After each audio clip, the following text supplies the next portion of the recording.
시청자 여러분 안녕하십니까. 고영신TV 시사정담 시간입니다. 시청자 여러분, 어제는 시스템 오류로 시사정담 유튜브 게재가 평소보다 좀 늦어졌는데 이 점 양해를 해 주시기 바랍니다. 그럼에도 불구하고 많은 분들이 고영신TV를 찾아주셨고 또 2,000여 명이나 되는 분들이 구독을 눌러주셨습니다. 참으로 감사 말씀 올립니다. 오늘은 이진공 교수님 모시고 어제 문재인 대통령이 사회 원로들과 가진 오찬 간담회 내용을 중심으로 해서 하나하나 따져보도록 하겠습니다. 이 교수님, 예. 어제 사회 각계 원로들하고 문재인 대통령이 오찬 간담회를 가졌는데요. 지난달 3일에는 이제 경제계 원로들하고 또 오찬 간담회를 가졌지 않습니까? 그런데 뭐 어제 참석하신 분들이 과연 원로인지 우리 사회에 그것도 저는 의문입니다만은 대부분 제가 보기에는 친여 인사 내지는 여러 정권에서 이렇게 잘 줄을 서신 분들이 아닌가 하는 느낌도 듭니다. 그런데 뭐 그건 그렇다 치고 문재인 대통령이 이런 간담회를 가진다 하면은 그분들의 의견을 잘 듣고 받아들일 부분이 있으면은 흔쾌하게 이렇게 수용하고 또 뭐 이렇게 뭔가 소통이 되는 그런 결과를 가져와야만이 간담회라는 게 의미가 있는 거 아니겠습니까? 그런데 지난번 뭐 경제 간담회도 그렇고 이번에 사회 원로들과의 간담회도 보면은 어떻게 보면 마이동풍, 마이웨이를 선언하는 자리가 아닌가 하는 그런 느낌을 받았어요. 이 교수님도 뭐 TV도 보시고 조간신문도 보셨을 텐데 어떻게 보셨나요? 문 대통령이 취임사에서 뭐라고 했냐면 저기 퇴근 후에는 뭐 또 생맥주집에서 맥주를 같이 하면서 대화하겠다. 그렇게 소통을 강조했거든요. 근데 지금 고 교수 말씀처럼 자기 말을 잘 들어줄 수 있는 사람, 예. 뭐 별로 반론을 제기 안 할 사람, 또 그러니까요. 말을 해도 아주 점잖게 할 사람, 이런 사람들을 불러 모아놨는데 그걸 뭐 대통령은 소통의 한 방법이라고 생각하는지 모르지만은요. 보니까 내용도 보니까 일방적으로 자기 생각이라든지 자기 저 방향이라든지 이런 거 일방적으로 통보하는 자리예요. 나 이렇게 할 거야. 할 거니까 여러분 잘 알아서 하세요. 왜냐하면 그 원로들을 통해서 국민 전체에 대해서 지금 압박하는 그런 말인 것 같아서 저분이 정말 그러니까 제가 얼른 말씀하신 대로 혼자 이야기하기는 좀 명구스럽고 그러니까 원로들을 불러다 그 형식에 밀어서 국민들한테 통보하는 나는 내 길 갈 테니까 국민들 아무리 반대해봤자 소용없어. 5년 기다려 참아줘. 뭐 이런 얘기 같은 느낌을 받았어요. 그러니까 자기 말을 그냥 자기 생각을 자기 정책을 일방적으로 통과하는 자리면 기자회견도 있고 많아요. 그다음에 연설도 있고 뭐 국정연설도 하고 뭐 이러면 되잖아요. 근데 기자회견 하면은 기자들이 또 지난번처럼 근거 없는 자신감이 어디서 나오는 겁니까? 이렇게 물으면 골치 아프니까 원로들이야. 그거 뭐 이용구 전 총리, 윤여준 전 장관 이분들을 뭐 다 옳은 말씀이십니다 하면서 이제 뭐 체면이 있으니까 뭐 한 말씀 이렇게 걸치는 그런 정도니까 편하죠. 그래서 이제 우리 사실은 아까 고 교수 말씀이 참 뼈아프게 들리는 건데 뭐냐면 우리나라 과연 그분들이 원로인지 이렇게 말씀하셨는데 그분들의 책임도 있을 수 있지만 이게 정치가 버려놓은 겁니다. 뭐냐면 우리나라에서 존경할 만한 어른을 없애버린 게 누구냐면 정치권이거든요. 그래서 이번에 문 대통령도 그런 경향에 오히려 그런 경향을 또 국민들한테 확인시킨 셈이 됐는데 제발요 인재를 그렇게 낭비하는 그런 거는 정치에 있어서도 굉장히 그건 안 좋은 방법입니다. 우선 그것부터 좀 지적하고 넘어가지. 그러면 좀 하나씩 좀 따져보도록 하죠. 뭐 어제 여러 가지 주제를 가지고 얘기를 나눴는데 첫 번째 이제 적폐청산 아닙니까? 이 부분에 대해서 대다수 국민들이 이제 피로감을 느껴요. 또 하나는 그동안 수백 명이 검찰 수사를 받고 뭐 감옥에도 가고 기소도 되고 여러 가지 어려움을 당했고 또 4명이죠 아마? 그 수사 과정에서 목숨을 끊으신 분들이 있어요. 그래서 이게 현대판 사화 아니냐. 또 할 만큼 했다. 그러면 이제 화학과 통합으로 가는 것이 문재인 정부가 2년 가까이 됐으니까 그게 옳은 방향 아니냐는 게 대다수 국민들의 생각이고 아마 어제 원로들도 그 부분에 대해서는 그런 방향으로 이제 가달라고 이렇게 얘기를 했는데도 불구하고 검찰 수사를 통제할 수 없다. 그러니까 검찰에 대해서 정권이 이래라 저래라 얘기할 수 없다. 이런 얘기를 했는데 지금까지 지금 검찰에 대해서 특별 수사 지시를 내린 게 대통령이 직접 나서서 몇 번입니까? 가장 대표적인 기회. 엊그저께도 우리가 얘기했던 그 박천주 대장의 그런 수사 아닙니까? 갑질 문화 군대에서 없애야겠다. 얼마 전에도 저 동남아 갔다 오자마자 장자연, 김학의, 본익선 이거 수사하라고 지시한 거 아닙니까? 그래서 그때도 국민들이 아마 그런 생각했을 거예요. 대통령이 언제부터 검찰총장직을 겸하게 됐나? 경찰청장까지 겸했어요? 네, 그런 식으로 이제 아마 국민들이 의아해했을 텐데 사실은 이 우리나라를 완전 청정국가로 만든다는 것은 어느 사회든 불가능한 일 아닙니까? 이 불가능, 근데 우리나라를 도덕국가로 만들 겁니까? 그 다음에 솔직히 말해서 문 대통령 자신의 일생을 살아오면서 전혀 흠집 없는 삶을 살았습니까? 그렇다면 우리 사회가 용인할 수 있는 수준, 그렇죠. 이걸 정해야죠. 네. 그 다음에 뭐냐면 우리가 최소한 이 정도는 해야 이것이 우리가 말하자면 부패청산이라든가 이런 데서 대의에 좀 그래도 부응하는 길이다 이렇게 생각하고 그 선에서 어떤 말하자면 한계 같은 걸 스스로가 만들어서 기준을 그렇게 해야 되는데 무한정입니다. 지금 무한정 어디까지 갈 건지. 그 다음에 어린아이 그러면 지금 방금 태어난 어린아이 이외에는 모든 국민이 다 이 잠재적인 범죄자가 되고 그 적폐청산의 대상이 될 이 판이 되니까 이게 말이 안 되는 거죠. 그런 데서 원로들이 그래도 좀 이런 게 문제가 있다고 이야기하면 귀담아 들어야죠. 진지하게 생각을 고민해 보겠습니다. 이게 아니고 안 된다고 그거는 내가 할 수 있는 게 아니다. 자기가 실컷 지시해 놓고 그다음에는 그 정부가 관여할 수 있는 일이 아니다. 이러면 문 대통령 말을 믿을 사람이 없잖아요. 예. 어쨌든 썩은 물, 고인물을 좀 걸러내는 것은 필요해요. 그럼요. 그동안 너무 오랫동안 쌓인 부분들도 이 적폐라는 게 있었기 때문에 그런 부분들은 걸러내고 필요할 경우 어떤 제도적, 법적 이런 조치들을 강구하는 것은 필요한데 그것이 너무 지금 지나친 방향으로 가고 있는 거 아닙니까? 또 그게 너무 오래 끌었어요. 그래서 많은 피로감들을 느끼고 있기 때문에 원로들도 그런 건의를 한 것 같은데 적폐청산과는 타협이 없다. 진상 규명이 이루어지고 그에 대한 처벌이 이루어져야 협치가 가능하다. 그럼 말씀하신 대로 그러면 부재하세버리죠. 어느 세월입니까? 얼마 전에도 세월호 사건 그동안 검찰 경찰이 오랫동안 수사했고 재판까지 거의 끝난 상황 아닙니까? 그런데 그걸 지금 진상조사 다시 하라고 한 거 아니에요. 그래서 처벌을 해야 한다고. 그거 세월호 조사하고 나면 임기 다 끝날 거예요. 임기 내 5년 내 이 적폐청산만 하시려나요? 그러니까 성과가 없으니까 어떤 정책적 성과, 경제적 성과가 없으니까 이 적폐청산을 앞세워가지고 그걸 억누르려는 거 아닌가 하는 생각도 들어요. 그러니까 우리가 기억하기로 정부 거의 모든 부처가 다 무슨 조사위원회 만들었잖아요. 적폐청산 TF를 만들었어요. 그런데 이왕 지금 고 교수 말씀 그대로예요. 이왕 만들어졌으니까 뭔가 실적을 내야 될 거 아니에요. 그러니까 그 많은 20개에 가까운 그 많은 그 TF들이 뭔가 자기들 실적을 내려고 하니까 이게 날이면 날마다 이 적폐청산을 해야 되는 거예요. 그냥 옛날에 옛날 저 이제 김영삼 전 대통령 때 제가 이제 그때 사설 쓰면서 이제는 제발 저 사정 좀 그만 하자고. 그때는 사정정국이었죠. 사정정국, 사정에 대한 국민의 피로감이 너무 심하다. 이렇게 했는데 기어이 고집하다 나중에 어떻게 됐습니까? 결국은 그 모든 게 부메랑으로 자기 정권에 돌아왔거든. 문재인 정부는 임기 끝날 데가 없습니까? 그러니까 참 임기가 한정없이 계속된다고 본인은 스스로 생각하는데 자기 임기뿐만 아니라 앞으로 20년 집권을 할 요량 아닙니까? 그럼 그때는 상황합니까? 태상황도 하고 상황도 하고 그러지 않겠습니까? 그러니까 나는 감옥에 갈 염려는 없다.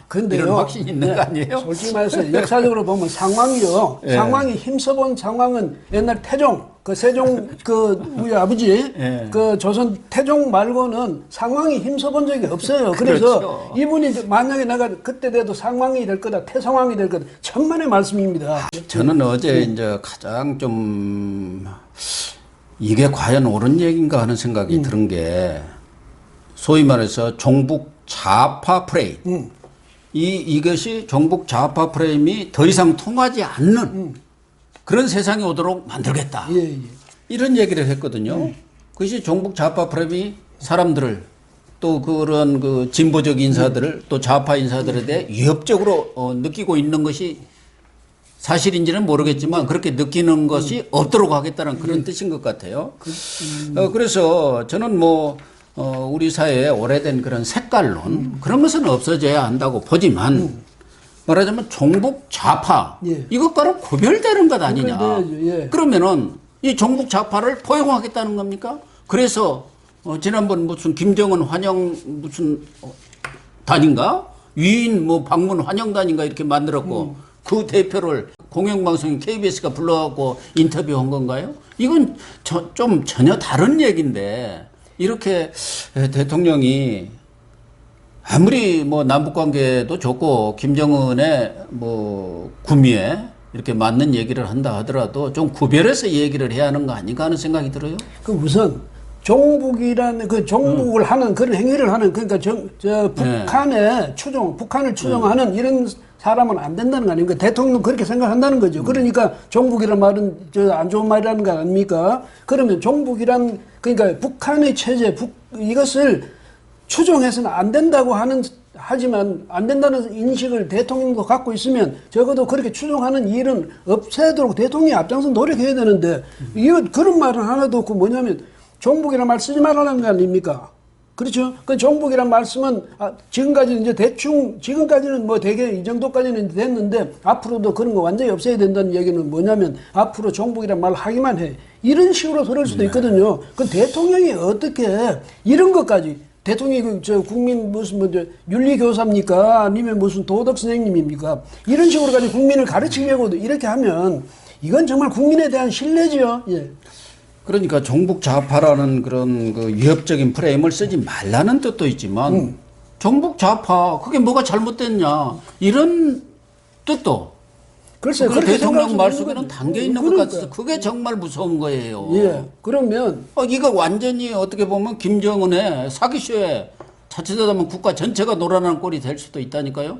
위장 평화셔버리고 비핵화 그게 완전히 사기라는 게 다 드러났지 않습니까? 그 종북이란 말이 그다음에 이거는 무슨 우리가 종북이란 누구를 말하면 그다음 고소 고발해요. 그 왜냐하면 종북이란 뜻이 뭐냐 정확히 뭐냐 이렇게 따지고 들어가거든. 일반 국민은 종북이란 뜻에 대해서 북한 지지하고 뭐 북한 김정은이한테 박수 치고 아까 말씀하셨지만 무슨 위인 환영 대회하고 이러면 종북이라고 국민들은 다 생각하는 거예요. 그다음에 북한의 정책에 대해서 무조건 지지한다든지. 그다음에 한미 동맹에 있어서 미국을 은근히 배제하고 북한 쪽 말을 듣고 그쪽 편향이 되는 이것도 우리는 일반 국민들은 종북이라고 그러는 겁니다.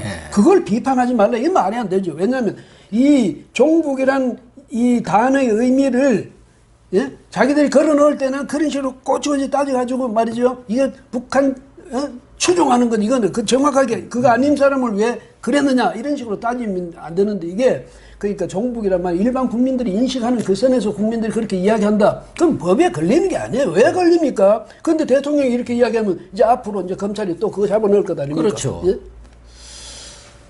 또 어제 원로들이 뭐 한결같이 얘기한 것은 하나는 여야 극한 대결. 정치가 이렇게 경색국면으로 가는 것은 결국 나라 경제도 어려운 상황에서 국민들한테 폐해가 가기 때문에 여야 정치권이 지금 풀기에는 너무 이렇게 심각한 상황으로 갔으니까 대통령이 좀 나서달라. 그래도 대통령이 야당 대표들을 만나자건다든가 전화도 걸고 오찬도 오고 뭐 이렇게 하면은 풀려지지 않겠냐 했는데 그 부분에 관해서도 저는 좀 뜬금없는 얘기를 한 것 같아요. 어느 대통령보다도 야당 대표들을 많이 만났다고 했는데 제 기억에는 별로 만난 기억이 없는 것 같아요. 예를 들면 원내대표는 뭐 몇 번 만났습니다만 진짜 중요한 당대표들을 언제 만났나 하는 생각도 들고 뭐 한 번인가 그냥 뭐 만났지만 별 성과 없이도 만났고 또 여야정 국정협의체 뭐 이런 것도 만들어 놨다는데 그게 뭐 만들어 놓으면 뭡니까? 이거 지금 이런 선거법이라든가 이런 패스트트랙 관련법 이런 것들에 대해서야말로 시간을 갖고 정말 여야가 합의가 필요한 내용들이고 국민적인 공감대가 형성되는 것이 필요한 법안들 아닙니까? 예. 그랬는데 이런 것에 대해서는 강행으로 밀어붙여서 어떻게 보면은 뒤통수 치고 뺨 때려놓고 악수합시다. 말로만. 그러니까 안 한다 그러니까. 너희들 그러면 잘못이지. 내가 악수하자고 했는데 왜 안 하냐 이 얘기 아닙니까? 그 이전에 뺨 때리고 뒤통수 친 것을 사과를 해야죠. 시정을 하든가. 그리고 지금 뭐 그 이야기 나오니까 협치도, 자, 협치라는 건 뭐 국민들이 하라 했는 게 자기가 취임사 때도 계속 그렇죠. 강조했던 게 협치예요. 예, 예. 그 선거 운동 때도 그렇게 강조했고 했는데 그 협치를 문희상 의장도 국민의 명령이라고 했잖아요. 예, 그리고 협치는. 옛날에 박근혜 대통령 그 시절에도 자기들이 뭐냐 박 전 대통령이 그때 협치 안 한다고 그렇게 난리를 이제 쳤죠. 그런데 지금 무슨 말하냐면 이 모든 이 적폐라든지 그런 모든 문제가 깨끗이 정리되고 난 뒤에 그 다음에 협치를 하겠다 이거거든. 근데 그럼 뭐냐면 상대방 협치해야 될 상대인 대상인 이제 야당들이 전부 아직 적폐라는 뜻, 자기가 그렇게 이야기하는 거 아니에요. 니들 적폐니까 니들 완전히 깨끗하게 소독하고 난 뒤에 완전히 소독해가지고 이 청정 정당이 되고 난 뒤에 그때 난 당신들하고 협치하겠어 이 말이거든. 이런 오만한 말이 어디 있습니까? 이게 정치의 파트너를 상대로 해가지고 완전히 이 무슨 적폐 취급하는 것 아닙니까? 그러니까요. 어제 뭐 민노총 얘기도 나왔었는데요. 더 하나 짚고 넘어갈 일은 늘 이야기하는 소주성입니다. 예. 소득주도 성장론. 원로들도 뭐 이 부분에 대해서는 한결같이 지금 정책적 성과가 나지 않지 않느냐. 2년 정도 됐으면 이제는 어디 다 될 게 아니라 스스로 성과를 내야 한다. 오히려 소득주도 성장이 아니라 고용주도 성장으로 하는 게 어떠냐. 이렇게 건의한 사람도 있어요. 고용이 늘어나야 소득이 늘어날 그렇죠. 거 아닙니까? 그러니까. 예.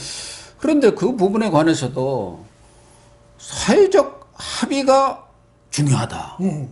이렇게 얘기를 안 했습니까? 더 큰 틀에서의 사회적 대화, 합의가 중요하다. 그러니까 사회적 합의가 중요하지 정책 전환할 의사는 없다. 그러니까 소득주도 성장론을 그대로 밀고 가겠다. 이 얘기를 지금 고집을 부린 거 아닙니까? 지난번 경제 원로들도 그 부분에 대해서는 한결같이 이미 이 정책은 실패한 정책이기 때문에 과감한 정책 전환을 하도록 요구했는데 왜 이렇게 집착을 하는 건가요?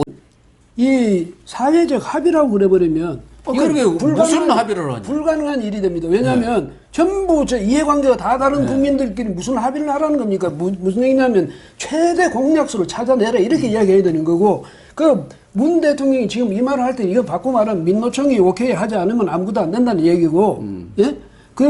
그다음에 또 솔직히 말해서 그동안 사회적 합의니 무슨 합의니 그것은 논의니 해봤습니까? 안 했잖아요. 일방적으로 이 민노총 이쪽에 노동자층의 이야기만 듣고 지금 이렇게 해온 것 아닙니까? 해와놓고 지금 와서 사회적 합의가 필요하다?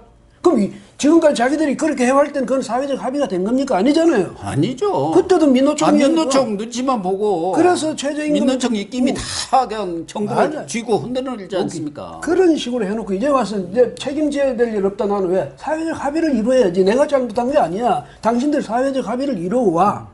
그럼 애초에 저 소득주도 성장하고 무슨 성장 정책을 펼 때라든지 최저임금제를 그때 급속히 인상시킬 때라든지 이때 그럼 사회적 합의를 자기가 유도해냈습니까?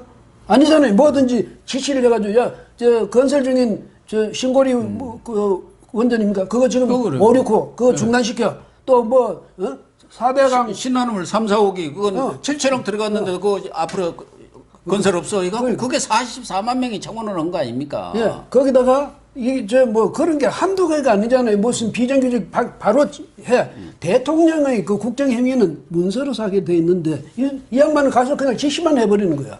이거는 그럼 위법 아닙니까? 어제 뭐 탈원전 얘기도 나왔지만 이 부분에 대해서는 아예 뭐 답변도 안 했대요. 미국서는 우리 기술은 세계 이거라면 1등이라면서. 그러니까 미국서 그 기준에 통과됐다는 거 아닙니까? 이렇게 하는데 다만 그래서 국민들이 이렇게 의심을 하는 측면도 있어요. 그러면 원전을 없애면 이제 발전 수단이 있어야 될 것 아닙니까? 발전소를 그걸 뭘 하냐 태양광이라든지 이런 거 할 때 거기는 엄청스러운 투자가 필요하거든요. 지금도 하고 있잖아요. 그런 투자도 필요하지만 그러한 전력을 생산하는 데 드는 비용이 너무 많이 들어가는 거예요. 그런데 그 전력을 사오려면은 그만큼 한수원이 많은 돈이 들어가가지고 한수원 뭐 우리나라 최고 흑자를 내는 공기업이 다 적자로 돌아서서 몇 조 지금 적자를 내고 있지 않습니까? 그 전기 질도 안 좋아요. 그런데 문제는 뭐냐면 그렇게 하려면 거기 사업자가 또 있어야 될 것 아닙니까? 태양광 사업자 무슨 뭐 그걸 지금 전부 운동권 주신들이 싹쓸이 했다는 거 아닙니까? 그러니까 그런 식의 의심을 옛날 노무현 정부 때 바다 이야기 비슷하게 지금 됐다고 시중에서 소문이 쫙 돌고 있잖아요. 그 대통령이 그런 걸 왜 생각 안 하고 그러니까 국민들이 뭐라고 의심하냐면 저분이 무슨 원자력 우리 상상 속에 상상 속에 공포의 대상이 되고 있는 원자력 발전소를 없애고 현실적으로 엄청스러운 부담이 들고 비용이 엄청스레 드는 이런 것을 만든다. 그 허가권은 누가 갖고 있습니까? 발전소 허가권은 정부가 갖고 있겠죠. 그렇죠. 그 궁극적으로 누가 그거 쥐고 있습니까? 대통령이 쥐고 있는 것 아닙니까? 그러면 대통령이 다른 뜻이 있는 것 아닌가? 이래서 국가의 에너지 기반을 완전히 뒤틀어놔가지고 이러면 앞으로 자기는 임기가 있지만 국가는 임기가 있어서 되는 건 아니잖아요. 국가는 영원무궁하게 발전해 나가야 되는데 기껏 그 중에서 5년 그거 책임지고 있는 사람이 이런 식으로 뒤집어 놔서 이거 어떡하자는 건지. 그러니까 김무식 부총리 지내신 분이죠. 그분은 노무현 대통령의 그 비서실장까지 아마 하셨죠.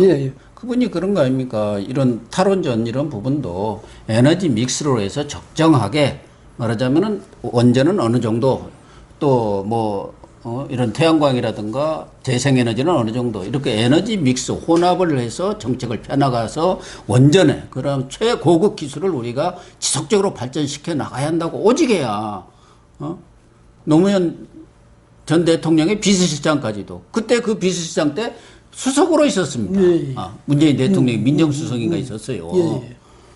그렇게 충원을 했겠습니까? 그런데도 뭐 답변도 안 했더라고요.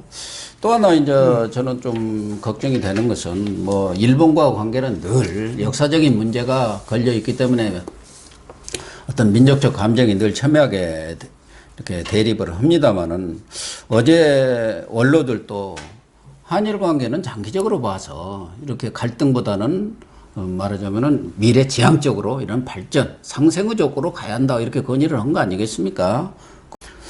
이 부분에 대해서 아베 총리가 정치적으로 이용하고 있다. 국내 정치에 이용하고 있는 것이 문제라고 이렇게 어떻게 보면은 돌직구 또는 뭐 이렇게 작심 발언을 했어요. 그러면은 대통령이 이런 얘기를 해버리면은 더 이상 진전이 어렵지 않습니까? 뭐 밑에서 예를 들면 무슨 차관급이라든가 국장급이 하나의 견제용으로 이런 얘기는 할 수가 있지만 대통령이 아베 총리가 자기의 정치적 이득을 위해서 이 한일 관계를 악용하고 있다. 정치적으로 이용하고 있다. 이렇게 이야기해버리면 어떻게 되느냐는 문제가 하나가 있고 또 하나는 과연 문재인 정부는 이 한일 관계를 정치적으로 이용 안 하고 있느냐 이거예요. 그래서 그게 뭐냐면 대통령이 문 대통령이 특히 일본 문 대통령이 다른 면에서도 마찬가지 적폐청산이라든지 다른 모든 정책에 있어서 자기가 먼저 말을 해버려요. 대통령이 지금 중요한 말씀하셨는데 대통령이 말한 그 자체가 기준이 돼버리거든요. 그럼요. 그러니까 대통령은 항상 최고 통치권자는 말을 굉장히 아껴야 되는 겁니다. 아껴야죠. 아껴야 되는데 우리 문 대통령은 좀 그런 면에서는 좀 뭐냐면 유별나죠. 그다음 또 하나 무슨 얘기냐면 이 일본이 그것을 내정으로 이용하기 때문에 문제가 있다. 지금 지적하셨지만은 제가 생각할 때는 일본도 그렇지만은 한국의 문재인 정권도 그 점에 있어서는 조금 더 아베에 뒤지지 않는다. 저는 그렇게 생각합니다. 국민 한 사람으로서. 그렇게 반일 감정을 국민들한테 계속 주입시키고 일본은 정말 나쁜 나라다. 일본 아베는 정말 나쁜 사람이다. 계속 주입시켜서 좋을 게 뭐 있습니까? 무슨 얘기냐면 역사적인 문제, 역사에 있어서 일본이 우리한테 저지른 그 죄가에 대해서는 복사하는 가장 큰 좋은 방법이 뭐냐면 우리가 일본을 넘어서는 겁니다. 그렇죠? 일본을 넘어서야 그때 우리가 진실로 이제 복사하는 게 되고 그때 우리가 진실로 일본을 이해하고 또 용서하는 게 될 텐데 겨우겨우 일본 좀 따라갈 만하면 또 이렇게 해서 비틀어가지고 이렇게 만들고 이러면 세계적으로 볼 때 우리는 그렇다 칩시다. 민족 감정을 그렇게 불질러가지고 우리한테 이익이 된다면 모르지만은 오히려 이게 만약에 우리가 외교적으로라든지 국익 측면에서 이게 우리한테 마이너스가 된다면 이게 무슨 필요가 있습니까, 이게? 국익 측면에서는 마이너스 정도가 아니라 엄청난 지금 손해를 보고 있는 것이죠. 예, 그래서 제가 생각할 때 만약에 제가 입장을 바꾸고 생각한다면 이런 생각이 있었어요. 일본에서는 그래, 해보자. 해보면 누가 이기나 한번 해보자. 이렇게 되거든. 그럼 저는 말고 대통령이면 우리의 대통령이면 이렇게 국민한테 오히려 호소해야 되는 것 아니냐. 우리가 마음속에는 그런 울분을 참고 그러나 우리가 일본을 이기기 위해서 모든 면에서 일본에 앞서기 위해서 최선의 노력을 다하자. 그럴 때는 우리가 진실로 미워하는 세력까지도 우리가 끌어안고 가는 그런 뭐 품이 넓은 그런 생각을 가지고 그런 마음을 가지고 그런 전략을 가지고 앞으로 국가 발전을 시켜 나갑시다. 제가 앞장서겠습니다. 좀 이렇게 이야기하는 멋있는 그런 뭐 지도자상이 중국의 정석평, 덩샤오핑이 그거 아닙니까? 도광양에 칼날을 숨기고 우리가 국가가 발전할 때까지는 무조건 뭐 미국이라든가 이 앞선 나라들을 배우자. 그게 도광양이 아닙니까? 그런데 지금 그 도광양의 결과가 어떻게 됐습니까? 중국이 미국과 맞먹는 경제 대국뿐만 아니라 양대 강국이 돼버렸잖아요. 그러니까 그런 안목과 전략이 필요한데 이렇게 단세부적으로 접근하는 게 정말 저는 마음에 안 들어요, 솔직히. 그러니까 그러면 문 대통령이 그렇게 일본한테 그렇게 감정을 표시해가지고 지금 뭐 우리가 엄청 쓸 일본보다 나아진 게 있습니까? 그러니까요. 그다음에 뭐 우리 국민을 이렇게 끌고 와서 일본은 지금 경제가 그 뭐 장기 20년 침체에서 벗어나서 그냥 화랑세를 가져오고 있지 않습니까? 우리는 경제가 지금 완전히 곤두박질 치고 있잖아요. 그 사람들이 20년 그렇게 돼 있을 동안에 우리가 올라서 가지고 거의 일본 따라잡았거든. 거의 따라잡아가지고 이제 뭐냐면 일반 그 1인당 국민소득은 거의 뭐 일본 수준에 가 있다. 뭐 조금만 더 있으면 일본 넘어선다. 이러는 상황에서 지금 또 이 모양이 됐단 말이에요. 뭐냐면 소득주도 성장인지 무슨 최저임금제인지 해가지고 도로 지금 주장고 있는데 이 책임은 전혀 못 느끼는 것 같아요.